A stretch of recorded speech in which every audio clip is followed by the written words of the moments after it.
بسم اللہ الرحمن الرحیم نحمدہ و نصلی علی رسولہ الکریم اما بعد۔ دوستو عزیزو، ہم میں سے ہر آدمی دنیا کا چاہے مسلمان ہو یا غیر مسلم ہو، ہر آدمی پریشانی میں اور نئے نئے مصائب و پریشانی میں مبتلا ہے، آزمائش میں مبتلا ہے۔ اس کے دیکھیے کہ تدبیر کرتا ہے، مسلمان بھی تدبیر کرتا ہے، غیر مسلم بھی تدبیر کرتا ہے، اور مسلمان بھی جو ہے اس کو حل کرنے کی فکر میں لگا ہوا ہے، غیر مسلم بھی حل کرنے میں لگا ہوا ہے۔ لیکن فرق یہ ہے کہ مسلمان جو حل کرتا ہے، مسلمان جو تدبیر کرتا ہے، اس میں اللہ کو شامل کر لیتا ہے کہ اللہ تعالیٰ کے فضل سے ہوگا، اور غیر جو بھی ہے، مشرک جو بھی ہے اور کافر جو بھی تدبیر کرتا ہے، اس تدبیر ہی پر اسے یقین ہوتا ہے۔ یہی فرق ہے مسلمان میں اور غیر میں، کہ مسلمان اسباب پر نگاہ نہیں ہوتی، مسبب الاسباب کے لیے سوچتا ہے کہ بھئی اللہ چاہے تو ہو سکے گا، اللہ کے فضل سے ہوگا، ورنہ تو اس اسباب کو تدبیر کرنے کے باوجود نگاہ جو ہے تدبیر پر نہیں جاتی ہے، یقین اس پر نہیں رہتا۔ یقین تو اللہ کی ذات پہ ہوتا ہے۔ اسی کے لیے حضرت نبی کریم صلی اللہ علیہ وسلم نے بتایا اور خود کر کے بھی دکھایا کہ صلاۃ الحاجات کی نماز پڑھی جائے، چاہے کتنی بھی کیسی بھی حاجات ہو، پریشانیاں ہو، ضرورت ہو، سب سے پہلے اللہ تعالیٰ کے حضور جو ہے 2 رکعت صلاۃ الحاجات پڑھیں، اللہ تعالیٰ سے مانگیں، پھر اپنی تدبیر کریں۔ یہ طریقہ بتایا گیا تھا، چونکہ یہ ضروری ہے، اور اس میں بھی یہ بتایا گیا کہ دیکھو کتنا پیارے انداز سے سمجھا جا گیا کہ اس کے لیے پہلے وضو کرو، اور وضو اتنے اطمینان سے کرو۔ یعنی وضو کرنے میں ہمارا نمازوں میں وضو ہوتا ہی ہے، وضو اطمینان سے کرنے کے لیے یوں فرمایا کہ نماز کے وضو میں اتنے ایک عضو کو دھوتے ہوئے، ہاتھ کو دھوتے ہوئے، چہرے کو دھوتے ہوئے، اتنے اطمینان سے کہ ہمارے سارے گناہ دھل رہے ہوں، ہاتھ سے جو گناہ ہو گئے یہ اس سے دھل رہے ہوں، یہ اس تصور کے ساتھ دھوئے۔ چہرے کو دھوتے ہوئے چہرے کا ایک تصور ہو کہ میرے چہرے سے، آنکھ سے جو گناہ ہو گئے وہ دھل رہے ہیں، اس یقین کے ساتھ، اس تصور کے ساتھ دھوئیں،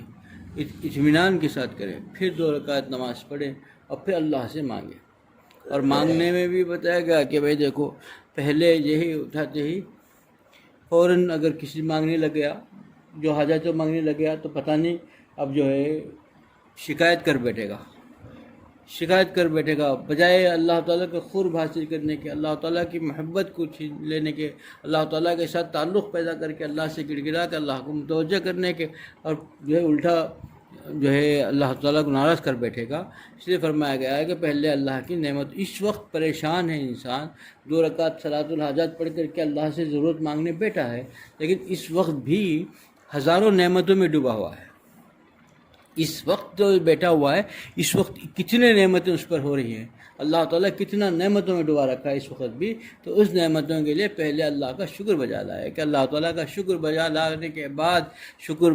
کے بعد اپنے حاجت کو پیش کرے گا، تو انکساری کے ساتھ، عاجزی کے ساتھ مانگے گا، اور ورنہ ایسے ہی اٹھاتے شروع کر دیا تو پہلے شکایت شروع ہو جائے گی، مجھے کیوں ایسا ہوا ہے، مجھے کیوں یہ تکلیفیں ہیں، مجھے کیوں پریشانی ہے، میرے کیوں تکلیف دور نہیں ہو رہی ہے، مجھے کیوں پیسوں کی اتنی تکلیف ہے، رزق میں اتنے کی تکلیف کیوں ہے، یہ شروع کر دے گا، بجائے اللہ تعالیٰ کے قرب حاصل کر کے اللہ تعالیٰ سے کام بنانے کے اللہ تعالیٰ کو ناراض کر بیٹھے گا، پھر کیا ملے گا، اور الٹا ہو جائے گا۔ اسی کے لیے فرمایا تدبیر کہ بھئی پہلے اپنے نعمتوں کو، جو اللہ نے جو نعمتیں دی ہیں اس کا شکر بجا لائیں، پھر سب سے کسی چیز کی اتنی گارنٹی نہیں جتنا درود پڑھنے پر قبولیت کی گارنٹی ہے، تو اس لیے درود پڑھنے کا حکم دیا کہ پہلے درود پڑھا کرو۔ اب درود کو قبول کریں گے اللہ، تو اس کے بعد والی حاجت کو چھوڑ دیں گے؟ ایسا ہو ہی نہیں سکتا، وہ کریم ہے۔ جب ایک چیز قبول کر رہا ہے، ہاتھ اٹھا کر تم نے درود پڑھ لیا، درود اللہ نے قبول کر لیا، تو درود قبول کرنے کے بعد آگے کا جملہ کیسے چھوڑ دے گا اللہ؟ اتنا ہی قبول کر دے، اتنا چھوڑ دے، اللہ تعالیٰ کے شان کریم کے خلاف، ایسا ہو ہی نہیں سکتا، وہ کریم آقا ہے۔ آگے کا اب کیونکہ جتنی چیزیں مانگی وہ یقینی نہیں ہے کہ ہو جائے، لیکن درود کا قبول ہونا یقینی ہے 100%، تب جب اس کے ساتھ مانگا جائے گا تو اس کے ساتھ والی چیز بھی یقیناً ملے گی۔ اسی کے لیے یہ طریقہ بتایا گیا کہ پہلے اللہ کا شکر بجا لاؤ، پھر درود شریف پڑھو، پھر اپنی حاجت کو اللہ سے مانگو، کیونکہ یہی طریقہ ہے اپنے بڑوں کا، سارے طریقوں کا۔ حضرت مفتی محمد شفیع صاحب رحمۃ اللہ علیہ رحمۃ الواسعہ کے حالات میں لکھا ہے کہ وہ ایک مرتبہ جو ہے حضرت اصغر صاحب ایک وہاں رہتے تھے، ان کے خدمت میں حاضر ہوئے، معلوم ہوا کہ بہت بیمار ہیں، تو ان کی خدمت میں حاضر ہوئے۔ حضرت پوچھا کہ حضرت کیسی طبیعت ہے، آپ کی طبیعت کیسی ہے؟ حضرت نے پہلے ہی کہ اللہ کا شکر ہے میرے آنکھیں سلامت سے ہیں، اللہ کا شکر ہے کہ میری سماعت صحیح ہے، میں سن رہا ہوں، اللہ کا شکر ہے کہ میرا جو ہے زبان صحیح ہے، میں بول رہا ہوں، اللہ کا شکر ہے کہ میرے ہاتھ جو ہے صحیح ہیں کہ میں جو ہے اسے کھا رہا ہوں۔ اتنی لمبا شکر ادا کری بات، ہاں بھائی ذرا تھوڑا سا بخار ہو گیا ہے، تھوڑا سا بخار ہو گیا۔ یہ بتانا مقصود تھا کہ پہلے اللہ کی نعمتوں کو گناؤ، کتنے نعمتوں میں اس وقت بھی ڈوبا ہوا ہوں، پھر آگے بتاؤ کہ میں تھوڑی سی تکلیف ہے، پہلے شکایت نہیں ہے، پہلے تو اللہ کے نعمتوں کو بتاؤ، کہ اللہ کے نعمتوں کو بتا کر کے جو کہے گا اس کے اندر انکساری رہے گی، اور اس چیز کو بھی وہ جو ہے نعمت ہی سمجھے گا۔ اتنی نعمتوں میں ایک چیز بھی وہ بھی نعمت ہے میرے لیے، اللہ تعالیٰ نے اس میں سے اس حال میں رکھا ہے تو وہ بھی میرے لیے نعمت ہے۔ یہی چیز طریقہ ہے کہ دوستو عزیزو کہ یہ جو بھی 2 رکعت پڑھ کر کے مانگے گا کامیاب ہوگا۔ اب ایک آدمی ہے بیمار ہو گیا، ڈاکٹر کے پاس، حکیم کے پاس جا رہا ہے، اسی لیے ایک آدمی جا رہا ہے، فوراً ڈاکٹر کے پاس گیا، علاج کے لیے چلے گیا، علاج گیا، اور ایک آدمی پہلے 2 رکعت صلاۃ الحاجات پڑھا اور اللہ سے مانگا، اور اللہ سے مانگ کر کے پھر وہی ڈاکٹر کے پاس گیا ہے علاج کے لیے، اور اللہ کے حضور مانگ کر کے گیا ہے۔ یہ ہے کہ اگر کسی وجہ سے طبیعت وہ نہیں ہے یا موقع نہیں ہے یا جلدی میں ہے تو کم سے کم دعا تو مانگ لے، دعا کر ہی سکتا ہے، اگر حاجات نہیں پڑتا ہے تو وضو بھی کر سکتا ہے، وضو کر کے دعا کر کے چلے جائے۔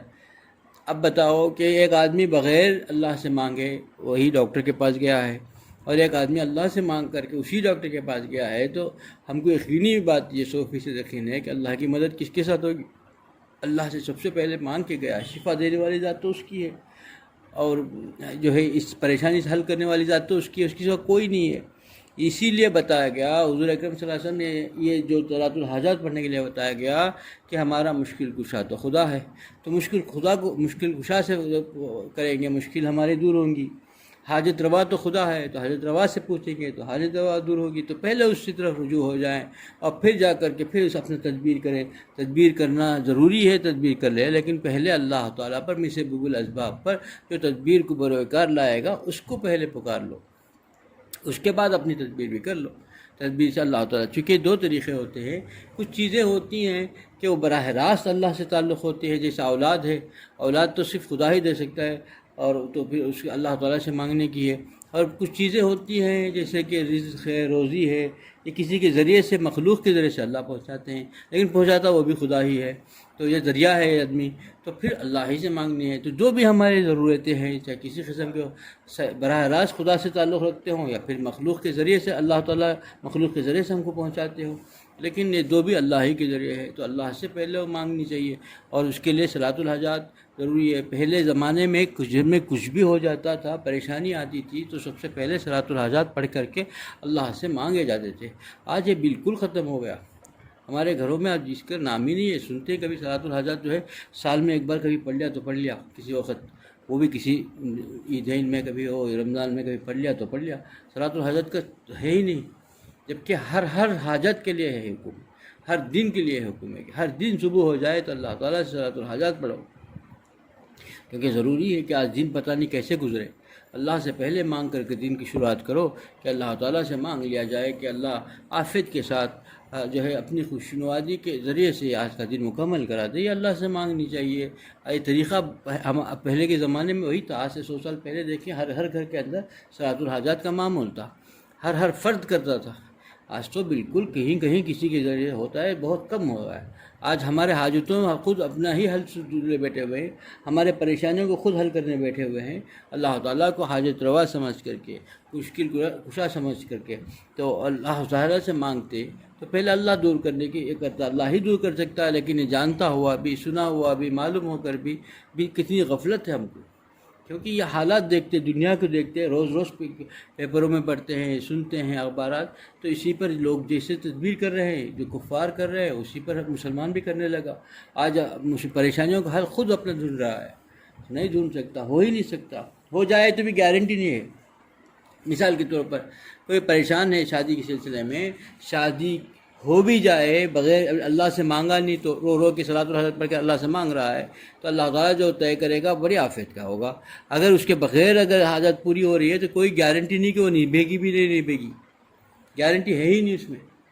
اور اب اس کے بعد کوئی پریشانی کے لیے اب پیسہ مانگ رہا ہے، کہیں پیسہ آ گیا کسی چیز سے، کوئی چیز کے لیے، تو اس کے اندر سکون آنا ضروری نہیں ہے۔ سکون ملے گا نہیں ملے گا معلوم نہیں، گھر کے اندر پریشانیاں ضرور ہوں گے، وہ اس پیسے سے اندر آنے کے بعد سکون چین آئے گا کہ بیماریاں آ کر کے، پریشانیاں آ کر کے ختم ہو جائے، پریشانی میں مبتلا ہو جائے، پتہ نہیں۔ اسی کے لیے جو چیز مل رہی ہے، ہماری خواہش آرزو ہے، وہ چیز جو اللہ سے مانگ کر کے صلاۃ الحاجت پڑھ کر کے جو ملی ہے، وہ عافیت کے ساتھ، بڑی ہی یہ خوشی کے ساتھ، عافیت کے ساتھ ملے گی اور سکون و چین کے ساتھ رہے گی۔ اور جو چیز ایسے ہی مل گئی اس کی کوئی گارنٹی ہے نہیں کہ میں مل کر وہ عافیت بھی رہے گی، کوئی بھی چیز اس کے بعد کیا پریشانی آ جائے گی اس کے ساتھ مل کر بھی پریشان رہے گا انسان۔ اسی کے لیے ہر چیز کو اللہ سے پہلے مانگا جائے، اللہ تعالیٰ کے حضور گر گرایا جائے،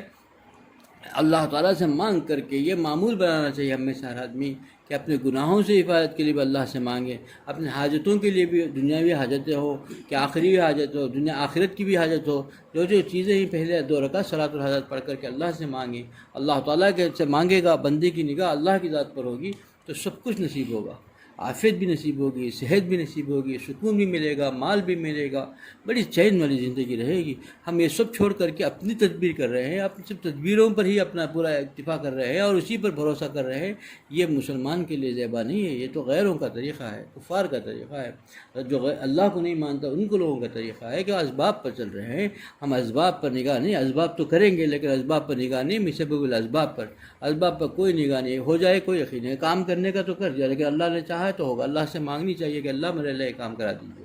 تو یہ ضروری ہے۔ یہی طریقہ بتایا بھی گیا، حضور اکرم صلی اللہ علیہ وسلم کا جو ہے پیر کا جو ہے یہ بھی ٹوٹ جاتا، تسمیہ بھی ٹوٹ جاتا تو پہلے خدا سے مانگتے تھے پھر درست فرماتے تھے، تو بتا دیا اتنے جو دونوں جہاں کے جو ہے کیسی حضور صلی اللہ علیہ وسلم کی شخصیت کتنی بڑی شخصیت، کس کے لیے دنیا سجائے گئی، وہ ایک معمولی جو ہے تسمیہ کے لیے پہلے اللہ سے مانگتے ہیں، تو ہم کیا کر رہے ہیں، ہم کیا کر رہے ہیں؟ ہماری بڑی سی بڑی حاجت کے لیے خود فکر میں لگا ہوا ہے انسان، خود حل کرنے میں لگا ہوا ہے، بہت آسان ہے خدا کے لیے، لمحوں میں آدمی کو جو ہے کہیں سے کہیں پہنچا دے گا، فقیر کو بادشاہ بنا دے گا، لیکن خدا سے مانگے تو صحیح، مانگتا نہیں ہے، مانگے اور دل سے مانگے اور یقین کے ساتھ مانگے اور یقین بھی ہو اس کے ساتھ تو کامیاب ہوگا۔ اللہ مجھے بھی اس پر عمل کی توفیق عطا فرمائے، آپ لوگوں کو اس پر عمل کی توفیق عطا فرمائے۔ وآخر دعوانا الحمدللہ رب العالمین۔